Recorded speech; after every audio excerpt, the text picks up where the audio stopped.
ಎಲ್ರಿಗೂ ನಮಸ್ಕಾರ. ಇವತ್ತು ಶ್ರೀ ಮುಕುಂದ ಕಿಚನಲ್ಲಿ ನಾನು ಮಾಡಿ ತೋರಿಸ್ತಿರುವಂಥ ಅಡುಗೆ ಕ್ಯಾರೆಟ್ ಹಲ್ವಾ. ಈ ಸೀಸನಿಗೆ ಮಾತ್ರ ಸಿಕ್ಕುವಂಥದ್ದು ಇದು. ಡಿಸೆಂಬರ್ ಜನವರಿಯಲ್ಲಿ ಸಿಕ್ಕುವಂಥದ್ದು ಇದು ಸ್ವಲ್ಪ ಸ್ವೀಟ್ ಕಡಿಮೆ. ಈಗ ನಾನಿಲ್ಲಿ ಒಂದು 3/4 kg ಕ್ಯಾರೆಟ್ ತೊಗೊಂಡಿದ್ದೀನಿ. ಅದನ್ನು ಕ್ಲೀನಾಗಿ ತೊಳೆದು ಮೇಲ್ಗಡೆ ಸ್ವಲ್ಪ ಸಿಪ್ಪೆ ತೆಗೆದು ತುರ್ಕೊಂಡಿದ್ದೀನಿ, ಗ್ರೇಟ್ ಮಾಡ್ಕೊಂಡಿದ್ದೀನಿ. ಸ್ವಲ್ಪ ಸಣ್ಣಕ್ಕೇ ಗ್ರೇಟ್ ಮಾಡ್ಕೊಂಡಿದ್ದೀನಿ. ಈಗ ಒಂದು ಕಡಾಯಿ ಇಟ್ಟು ಅದಕ್ಕೆ ಒಂದು 2-3 ಸ್ಪೂನಷ್ಟು ತುಪ್ಪ ಹಾಕಿದ್ದೀನಿ. ತುಪ್ಪ ಹಾಕಿ ಸ್ವಲ್ಪ ತುಪ್ಪ ಬಿಸಿ ಆದ ನಂತರ ತುರ್ಕೊಂಡಿರುವಂಥ ಕ್ಯಾರೆಟ್ನ ಹಾಕಿ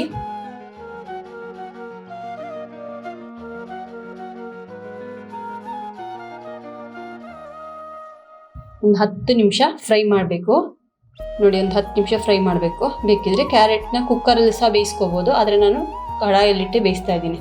ಈ ಫ್ರೈ ಆದ ನಂತರ ಒಂದು ಅರ್ಧ ಲೀಟ್ರಷ್ಟು ಹಾಲನ್ನು ಕಾಯಿಸ್ಕೊಂಡು ಅದನ್ನು ಹಾಕಿ ಬೇಯಲಿಕ್ಕೆ ಇಡ್ತಾ ಇದ್ದೀನಿ.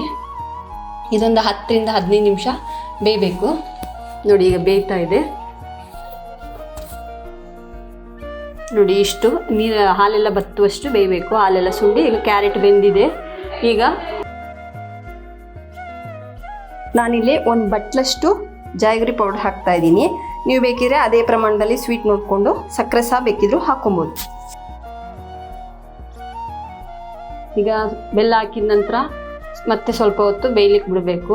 ಈಗ ನಾನಿಲ್ಲಿ ಗೋಡಂಬಿ, ಬಾದಾಮಿ, ಸ್ವಲ್ಪ ದ್ರಾಕ್ಷಿ ಇಷ್ಟನ್ನು ಸಹ ಸ್ವಲ್ಪ ದಪ್ಪ ಕಟ್ ಮಾಡಿ ಹಾಕ್ತಾ ಇದ್ದೀನಿ. ನಾನು ತುಪ್ಪದಲ್ಲಿ ಉರಿತಿಲ್ಲ, ಹಾಗೆ ಹಾಕ್ತಿದ್ದೀನಿ ಬೇಯಲಿಕ್ಕೆ. ಇದೆಲ್ಲ ಹಾಕಿ ಮತ್ತೆ ಒಂದು 5-10 ನಿಮಿಷ ಬೇಯಿಸಬೇಕು. ಬೆಲ್ಲ ಬೇಡ ಅನ್ನೋದಿದ್ರೆ ನೀವು ಬೇಕಿದ್ರೆ ಶುಗರ್ ಹಾಕೋಬೋದು. ಎಲ್ಲ ಮಿಕ್ಸ್ ಮಾಡಿ ಮತ್ತೆ ಒಂದು 5 ನಿಮಿಷ ಬೇಯಬೇಕು.